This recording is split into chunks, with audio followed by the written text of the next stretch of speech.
मैया को सब पता है, इतनी जल्दी तेरा पेट भर ही ना सकता।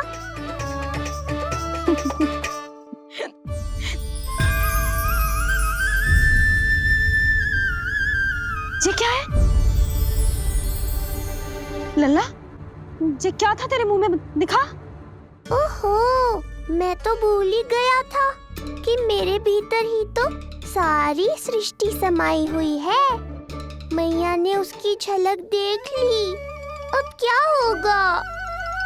क्या हुआ यशोदा? सुनो जी, जी हमारे लल्ला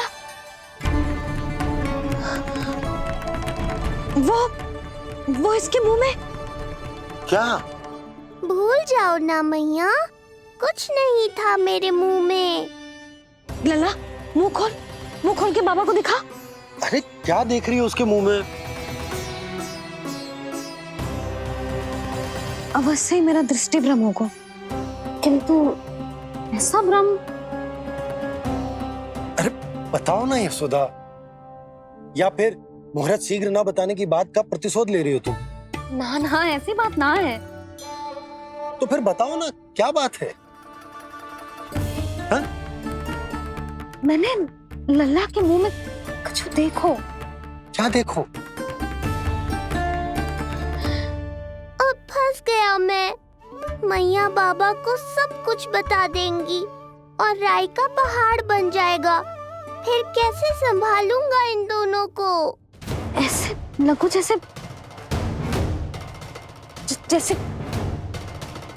जैसे पूरा का पूरा ब्रह्मांड।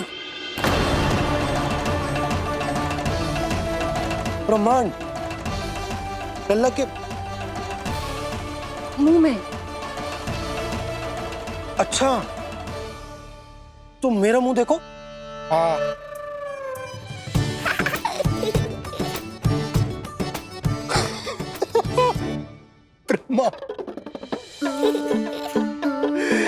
यशोदा, मुझे पता था आप मेरा उपहास उड़ाओगे। अरे नहीं, तुम देखो तो सही।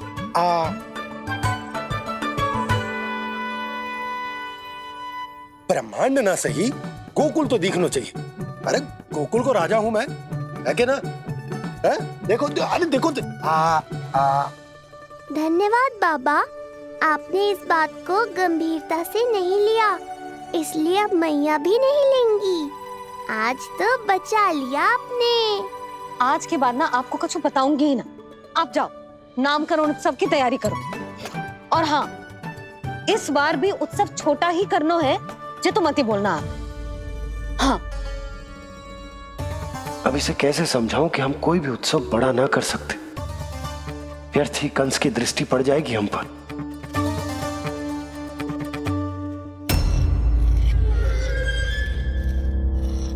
लगता है आपके सैनिक और तलवार दोनों की धार कुंद पड़ गई है महाराज। महाराज, मुझे भय था कि कहीं ऋषि गर्ग मुझे श्राप ना दे दे।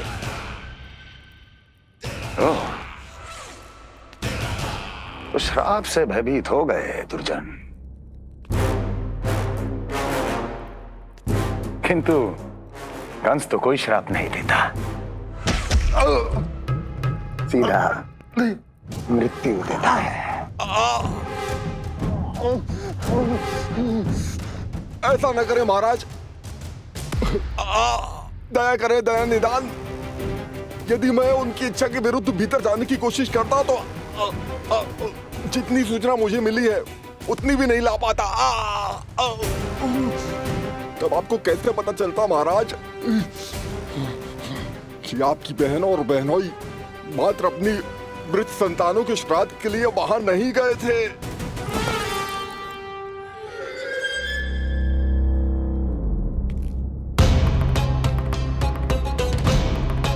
आगे बोलो।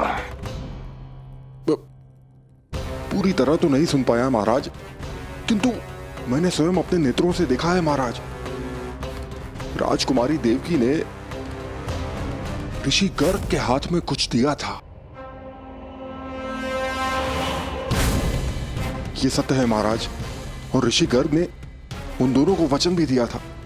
सही समय की प्रतीक्षा कीजिए राजन, आपके दोनों कार्य पूर्ण होंगे। महाराज, मैं आपका सबसे विश्वसनीय सेवक हूं।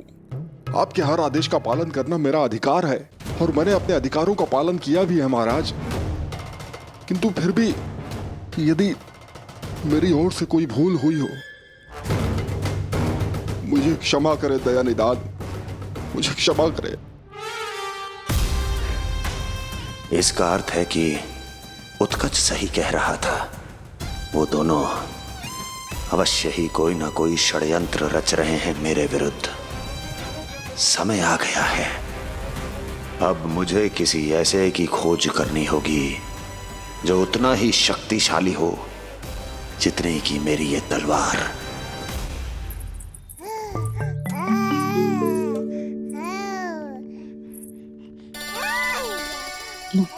अभी से पुकारने लगो जी, अभी तो आई हो रसोई में।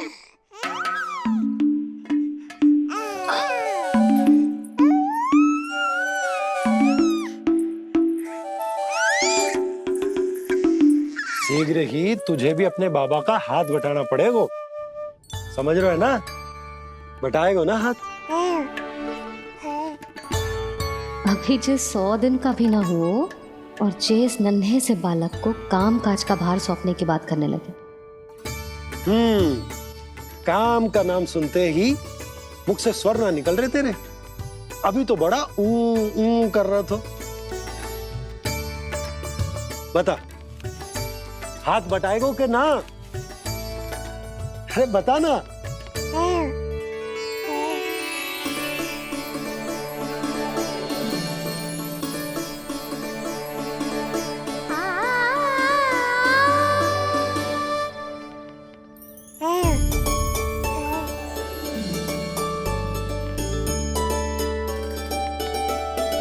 कल तू पूरा 100 दिन को हो जाएगा लल्ला। पंडित जी आएंगे, तुझे नया नाम मिलेगा। देखो तो मन में तो इनके भी कितना उत्साह भरो है, बस दृष्टि में मैं ही आती हूँ। और कल तुझे वो नाम मिलेगा लल्ला जिससे पूरा संसार तुझे पहचानेगा।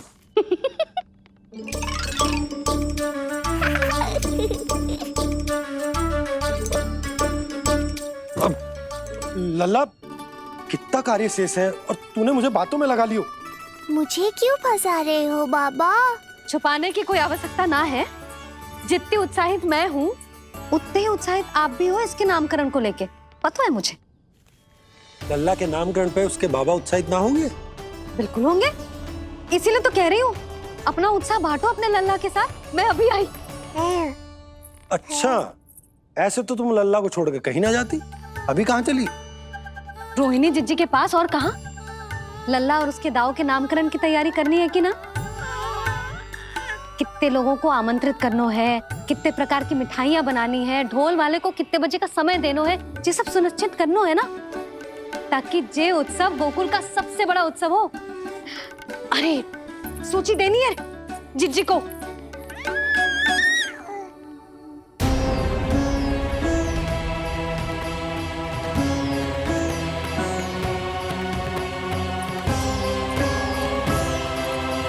सबकी कोई आवश्यकता ना है। आवश्यकता ना है मतलब? कहना क्या चाहते हो आप? मैं ये कहना चाहता हूं कि यशोदा, सत्य तो ये है कि हमें दुख में ना अत्यधिक दुखी होना चाहिए और ना सुख में अत्यधिक उत्साहित। प्रसन्नता कितने भी क्यों ना, हमें उत्सव संयम से ही मनाना चाहिए। इतने वर्ष संयम ही तो रखा था ना नंद जी। ये समय संयम का ना आनंद से बावले हो जाने का है। यशोदा, हम आयोजन छोटा ही करेंगे। मैं कुछ सोच समझ कर ही तो कह रहा हूँ। पर क्यों? मुझे भी तो समझाओ। हर बात समझाने की ना होती यशोदा। अच्छा, पति पत्नी में भेद हो तो है? ठीक, मैं कोई भेद ना रखूं। जो भी अब तक मैंने तुम्हें ना बताया है वो सब बताऊं। ओहो, क्या कर रहे हो बाबा? कंस के बारे में कुछ बता मत देना मैया को। वो मंगला है ना, उसने आज शाम को ही बछड़ा दियो। और भाद्रपद का मास लगभग बीतने को ही है, तो धीरे धीरे शरद ऋतु आ जाएगी, दूध की हानि भी कम हो जाएगी। हाँ? और वो सरजू है ना, उसको बैद जी ने पूरे पखवाड़े का विश्राम के लिए कहा है। क्यों? क्योंकि वो ठाट से गिर गए थे और गिरते समय उसे भीतरी चोट लग गई थी। अरे बस बस बस, ये सब मुझे क्यों बता रहे हो? इसका नामकरण से क्या संबंध? तुम्ही ने तो कही ना कि पति पत्नी के बीच में कोई भेद ना होता। तो मुझे जो भी बात पता है मैं तुम्हें बताऊंगा। कितनी समझदारी से बात बदल देते हो आप, और भोली भाली मैं आपकी बातों में आ जाती हूँ और इस सब में असली बात तो रह ही जाती है। किंतु आज बात मेरे लल्ला की है। उत्सव तो विशाल ही होगा और इस बारे में कछु और ना सुनूंगी मैं। आप लल्ला का ध्यान रखो, मैं जा रही हूँ रोहिणी जीजी के पास। यशोदा,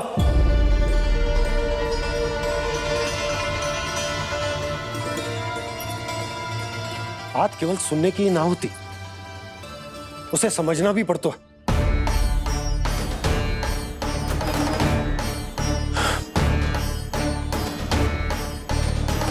विश्वास है ना मुझ पर?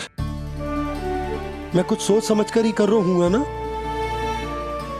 उत्सव तो छोटा ही होगा।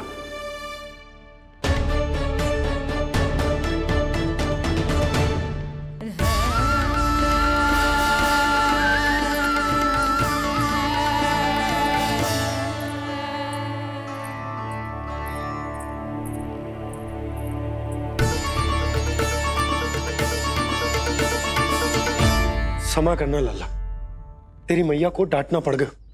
आपको मेरी सुरक्षा की चिंता है बाबा, समझता हूँ मैं, इसलिए आपने ये निर्णय लिया है। समझ में नहीं आता, कब कौन सा निर्णय क्यों लेते हैं आप? यदि कंस को समझना इतना आसान होता तो कंस नहीं होता। ये नया सिंहासन उसके लिए है जो मेरा विश्वास पात्र बनेगा। मेरे दाहिने हाथ की तरह मेरे मन के सबसे निकट होगा वो।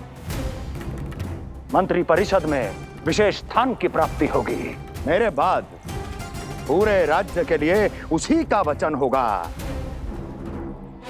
शासन। किंतु ये अधिकार केवल उसे प्राप्त होगा जो मेरी परीक्षा में उत्तीर्ण होगा। मेरा सबसे महत्वपूर्ण कार्य करेगा वो। इसलिए जाओ,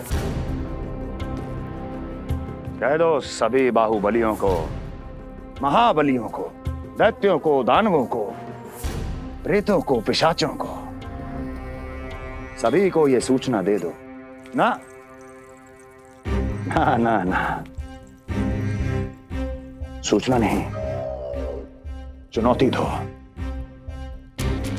कि यदि साहस है तो आए, मेरी परीक्षा में उत्तीर्ण हो और इस सिंहासन पर बैठने का अधिकार प्राप्त कर ले।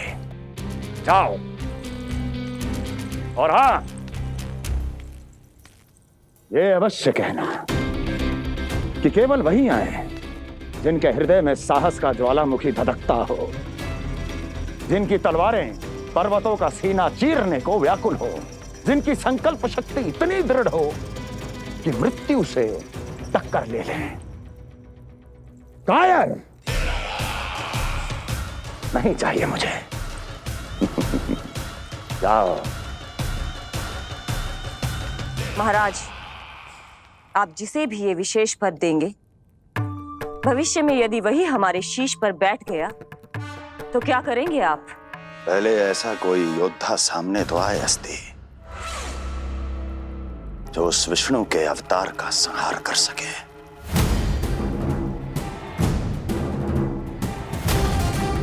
और जहां तक प्रश्न है हमारे शीश पर बैठने का,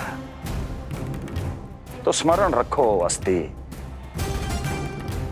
कंस को अच्छी तरह आता है ऐसे तो साहसियों को बीच दरबार में खड़ा करके अपनी उंगलियों के संकेत पर नृत्य करवाना। ता दीर्घ ता।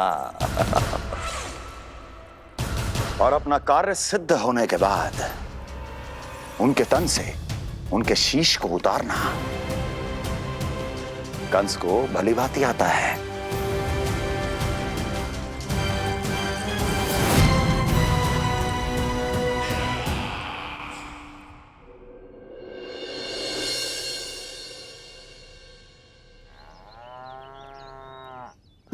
पूरे 100 दिन का होगा हुआ तो लल्ला, कम से कम 100 व्यक्ति तो आने चाहिए थे ना तेरे और तेरे दाऊ के नामकरण में।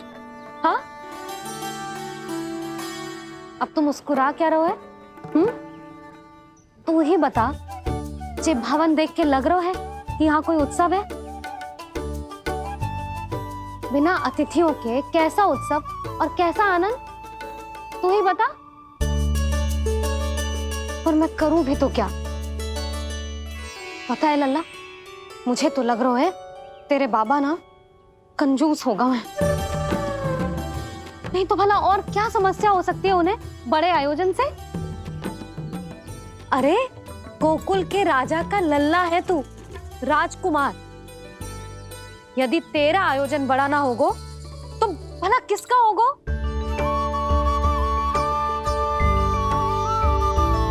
मेरी भूल है, मैं भोली हूं, इसीलिए व्यर्थ में तेरे बाबा की बातों में आ गई। मैं भोली हूं ना, व्यर्थ में उनका कहा मान गई। किंतु अब ना मैं कोई मांग रखूंगी, ना मैं उनसे बात करूंगी। और कहे देती हूँ लल्ला, सावधान जो इस बार तू बीच में आया तो। हाँ नहीं तो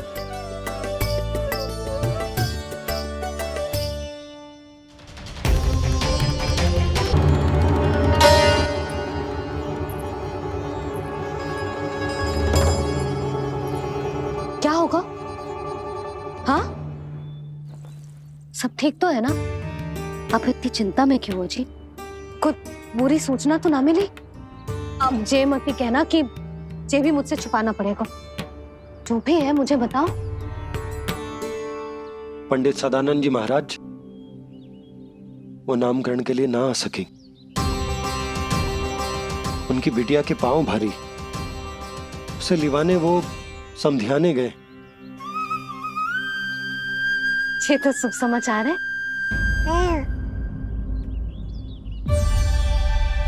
किंतु मेरे लल्ला का नामकरण अब वो सही मुहूर्त पे कैसे होगा?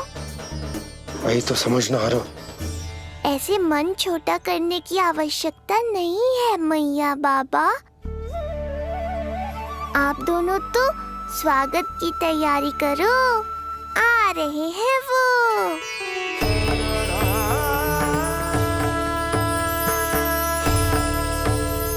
लो, आ गए वो जिनकी मुझे प्रतीक्षा थी। आप दोनों व्यर्थ ही चिंता कर रहे थे।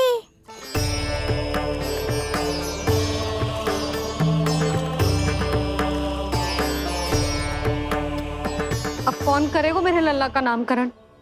ऋषि गर्ग, नंदराज, रानी भाभी, महान ऋषि गर्ग हमारे गांव में पधारे हैं।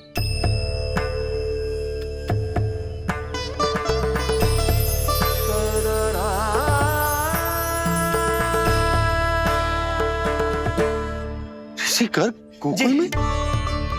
हाँ नंदराज, और कह रहे थे उन्हें यादव राज वासुदेव जी ने भेजो है रानी जी के पास।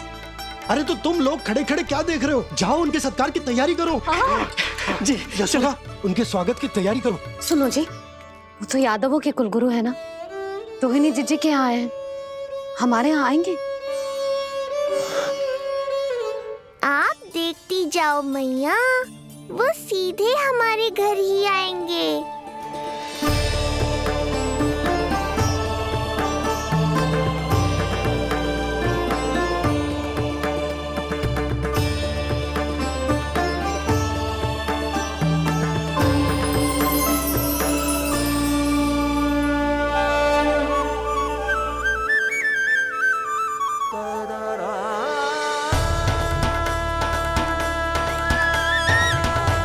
ये क्या हो रहा है मुझे? मैं उस भवन की ओर क्यों बढ़ा जा रहा हूँ? क्योंकि आपके यहाँ आने से ही मेरी मैया बाबा की चिंता समाप्त होगी ऋषिवर। ये बात तो मैं न जानता, परंतु मुझे जाकर उनको स्वागत करना चाहिए।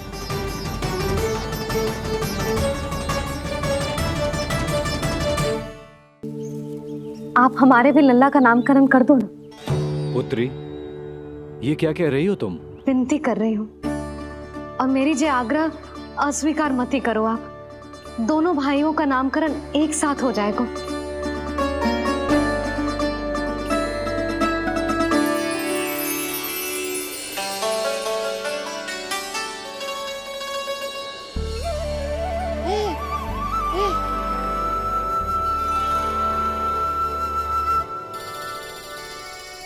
कितने प्यारे और निर्दोष बालक हैं।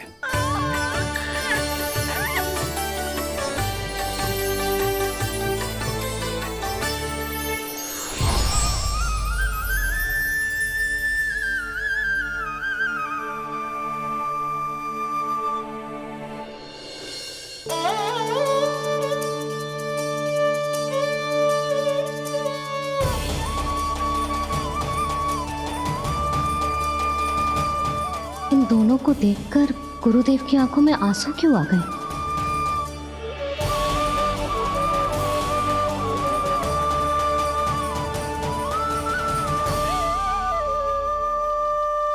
ये क्या कर रहे हैं ऋषिवर?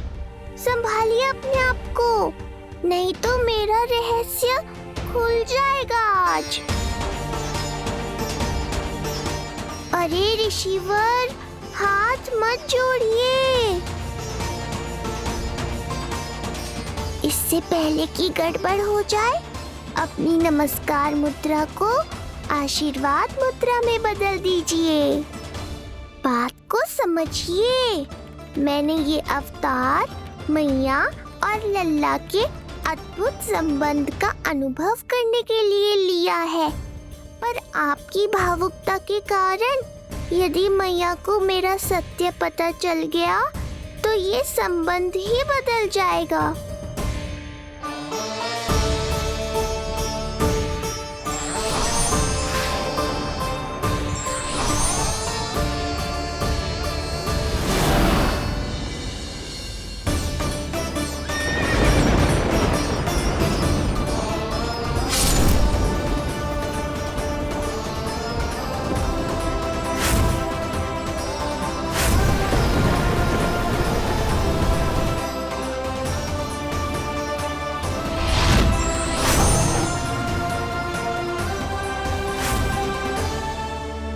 अब आप सब कुछ जान चुके हैं ऋषिवर, इसलिए अब मेरे सामने हाथ जोड़कर मेरे सत्य को उजागर मत कीजिए।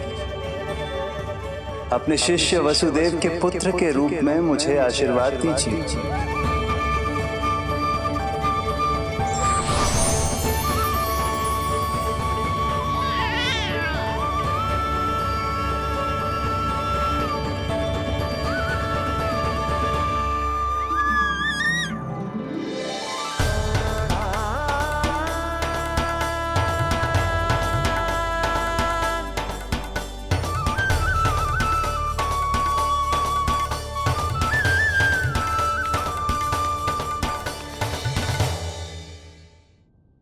ऋषिवर, आप मौन क्यों हैं? और आपकी आंखों में आंसू? सब कुछ ठीक है ना? अब तो आप हमारे लल्ला का नामकरण करोगे ना? इन दोनों का नामकरण करना मेरा सौभाग्य होगा पुत्री।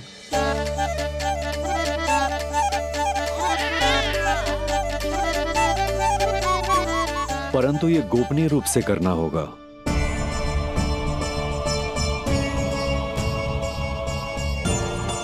अवश्य ही स्वामी का आग्रह होगा, ताकि कंस की बुरी दृष्टि हमारे पुत्र पर ना पड़े। ये तो बहुत महान ऋषि हैं, इन्हें कंस के अत्याचारों के बारे में अवश्य पता होगा। अपनी संतान का नामकरण संस्कार करना एक मां के लिए उत्सव से कम नहीं होता है, पर यह छुपकर करना होगा। आप दोनों को स्वीकार तो है ना? जैसी आपकी आज्ञा गुरुदेव। स्वीकार है गुरुदेव। तो फिर कहाँ करना है हमें नामकरण का प्रबंध? गुरुदेव, मंदिर सही रहेगा? उससे पवित्र स्थान तो हो ही नहीं सकता है। ऋषिवर, आप तनिक विश्राम कीजिए, हम लोग प्रबंध करते हैं। मैं कुछ समय इन बालकों के साथ व्यतीत करना चाहूंगा। ये तो इनका सौभाग्य होगा। हमें आज्ञा दीजिए।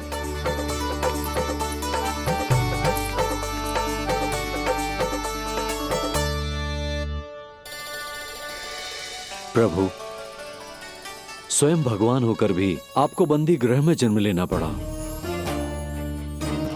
अब अपनी मां को छोड़कर दूसरी मां के यहां पलना पड़ रहा है। जब से गोकुल आए हैं, छुप छुप कर रहना पड़ रहा है। इतनी नन्ही सी अवस्था में दुष्ट कंस के कितने ही आक्रमणों का सामना कर चुके हैं आप। और जिस उत्सव में सभी सप्तऋषियों और सभी देवी देवताओं को साक्षी बनकर आना चाहिए, उस नामकरण उत्सव को यहां एकांत में करना पड़ रहा है। क्यों प्रभु, इतने कष्टों को सहकर ये अवतार क्यों लिया है आपने? दुष्टों का नाश करने के लिए, धर्म की स्थापना करने के लिए और सबसे अधिक मैया की ममता का अनुभव करने के लिए। पर इसके लिए इतने कष्ट? मानव जीवन लिया है तो कष्ट तो उठाने ही पड़ेंगे ऋषिवर। मानव जीवन की आंच जला रही है, फिर भी आप मुस्कुरा रहे हैं प्रभु। ये कैसा अनोखा अवतार है। आंच में जलकर भी यदि मैं नहीं मुस्कुराऊंगा तो अपने भक्तों को क्या शिक्षा दूंगा मैं? आज एक कंस का प्रकोप है, भविष्य में सहस्रों कंस होंगे और आने वाले युगों में होंगे अनगिनत कंस। उस समय मेरे भक्तों को पता होना चाहिए कि अपने कष्टों को कैसे सहना है और धर्म के पथ पर अडिग कैसे रहना है।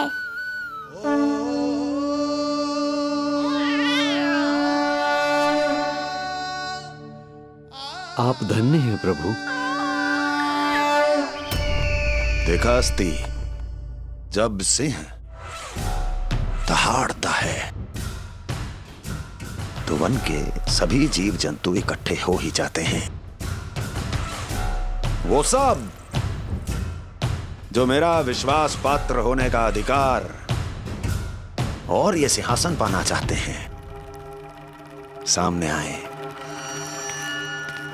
बुद्धि के बिना बल अपंग होता है महाराज, और मेरे पास बुद्धि और बल दोनों हैं। आप केवल आदेश दीजिए किसका संहार करना है।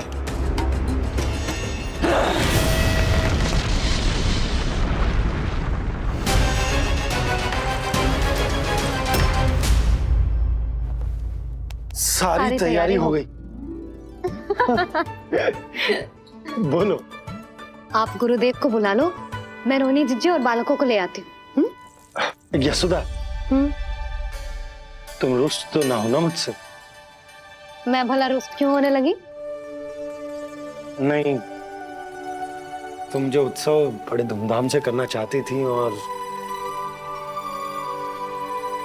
बहुत प्रसन्न हूँ मैं कि हमारे लल्ला का नामकरण स्वयं ऋषि गर्ग पूरे विधि विधान से कर रहे हैं। मैं समझ गई, उत्सव बड़ा हो या ना हो, प्रसन्नता बड़ी होनी चाहिए। अरे मैं तो इतनी उत्साहित हूँ कि दोनों भाइयों का नामकरण आज के शुभ मुहूर्त पे हो रहा है। तो इससे पहले जो बीत जाए, जाओ। आप भी बुला लो।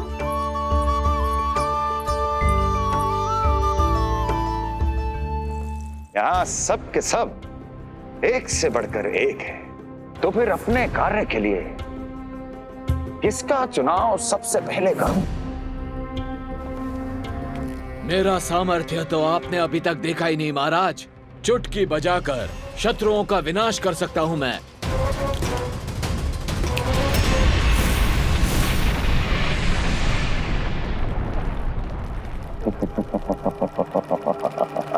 वाह!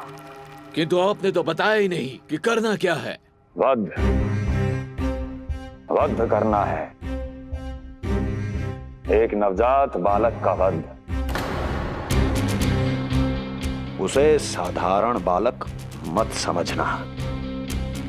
गोकुल में नंद के घर पल रहा वो बालक विष्णु का अवतार है।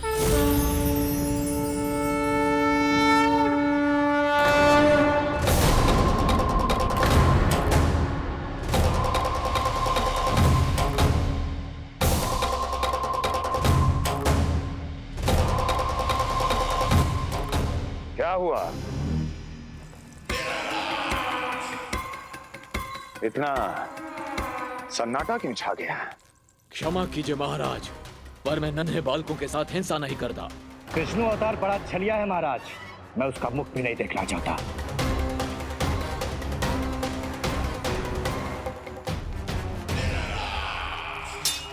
जाने दो इन्हें।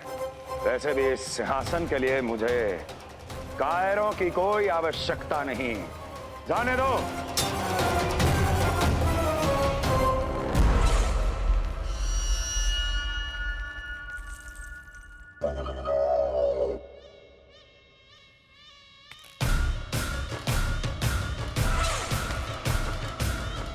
दुर्जन,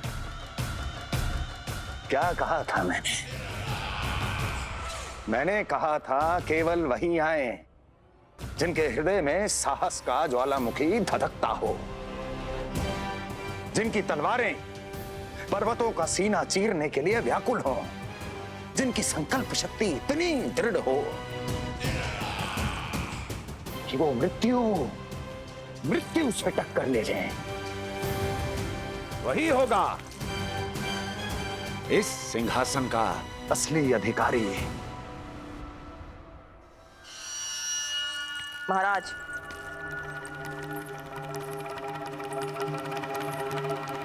ना तो आपके दिए इस सम्मान का कोई मूल्य रह गया है और ना ही आपके भय का।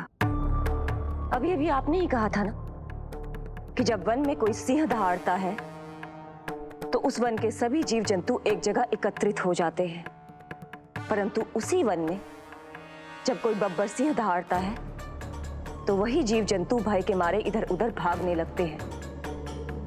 निश्चित ही वो बालक इन सब के लिए बब्बर सिंह बन चुका है। उसका भय हमारे साम्राज्य की नींव हिला रहा है महाराज।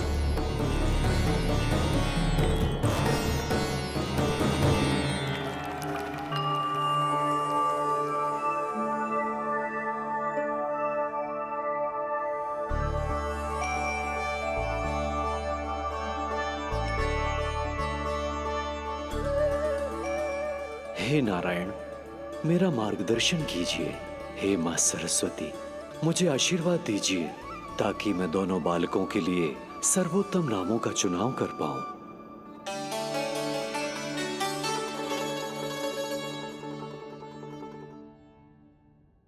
आपके पुत्र को बड़े भाई के कर्तव्य का निर्वाह करना है और इस दायित्व को प्रभु श्री राम से अच्छा किसने निभाया है? जैसा अटूट संबंध उनका अपने भाइयों के साथ था, मैं श्री नारायण से प्रार्थना करता हूं कि वैसा ही प्रेमपूर्ण संबंध इसका भी अपने छोटे भाई के साथ हो।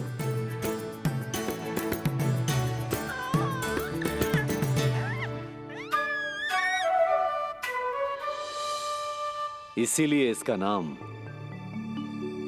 राम, इसीलिए इसका नाम राम, इसीलिए इसका नाम राम।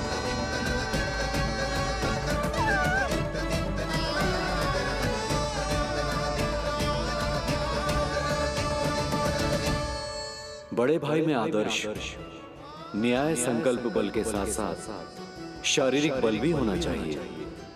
मैं देख पा रहा हूं ये बालक इन सब बलों के लिए जाना जाएगा। इसलिए जो नाम इसके व्यक्तित्व के लिए सबसे उचित है, वो है बलराम। बलराम, बलराम। बलराम।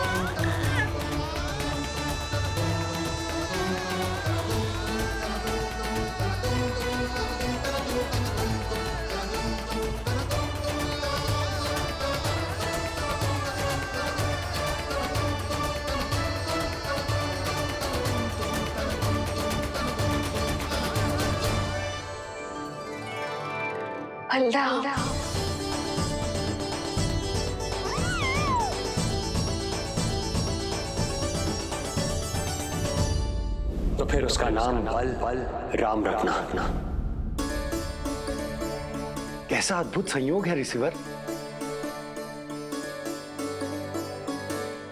जब इसके जन्म की सूचना देने मैं वसुदेव भैया के पास मथुरा गया था, तब उन्होंने भी यही नाम रखा था, बलराम। ये संयोग नहीं, नारायण की इच्छा है नंदराज। बलराम से अधिक उपयुक्त नाम इस बलराम के लिए कुछ और हो ही नहीं सकता है। पर मैं तो दाऊ कहकर ही बुलाऊंगा इन्हें, बलदाऊ।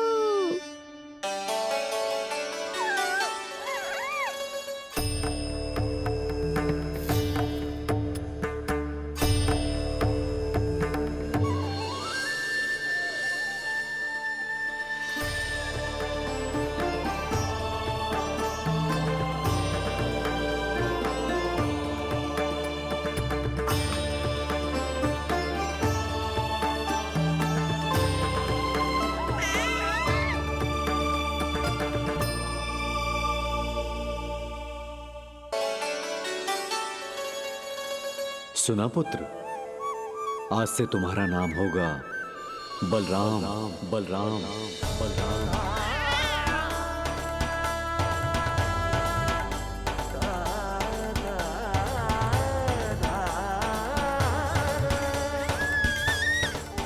गुरुदेव, कितना अद्भुत नाम दिया है आपने इसे। अब मेरे लल्ला को भी ऐसा ही कोई उत्तम सा नाम दे दो।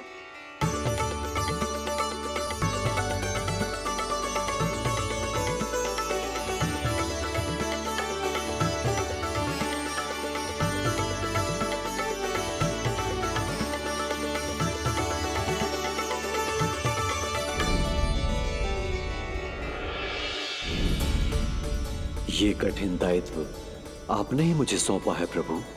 इसे निभाने की क्षमता भी आप ही दीजिए।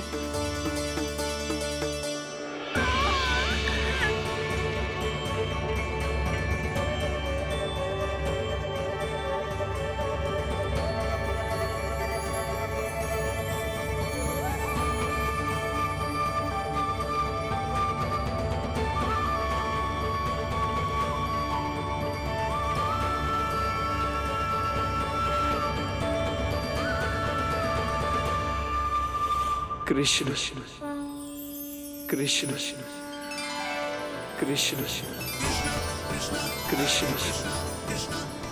कृष्ण कृष्ण कृष्ण।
कृष्ण कोई साधारण शब्द नहीं है।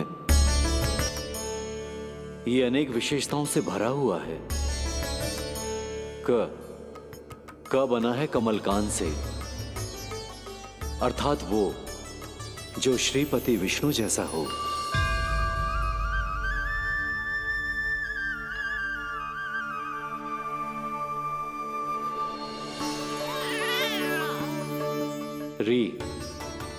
री की उत्पत्ति हुई है श्री राम से, अर्थात वो जो सबके हृदय में बस जाए।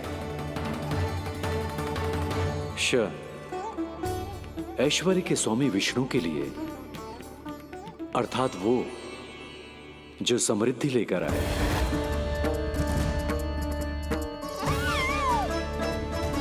और ना है नरसिंह के लिए, अर्थात वो जो रक्षा करे। और अंत में आकार की मात्रा सूचक है अग्निदेव का, अर्थात वो जो स्वयं तप कर सबको पवित्र कर दे।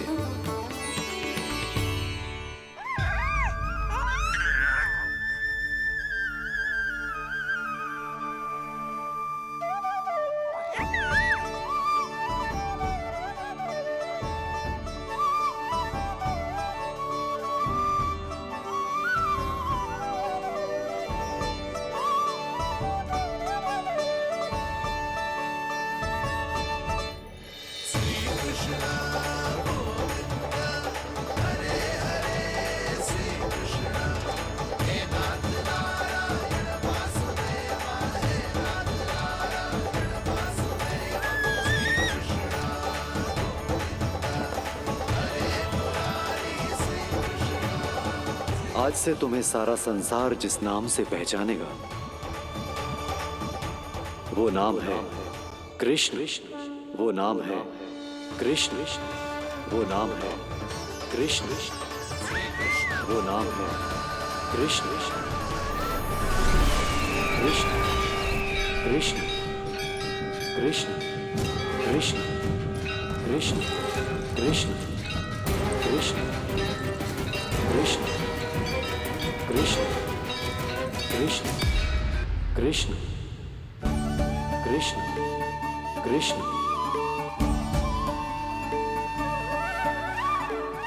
यशोमती मैया के नंद लाला, यशोमती मैया के नंद लाला। असुरी कार्य करने वालों के लिए कृष्ण नाम का अर्थ एक और भी होगा। वो घनी अंधेरी रात जिसमें इसने जन्म लिया, पर इससे जो प्रेम करते हैं उन सभी के लिए कृष्ण नाम का अर्थ होगा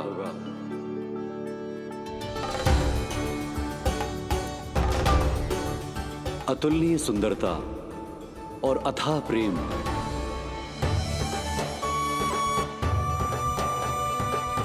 इन दोनों विशेषताओं का साक्षात स्वरूप होगा ये कृष्ण। कृष्ण कृष्ण हरे कृष्ण कृष्ण कृष्ण मुरली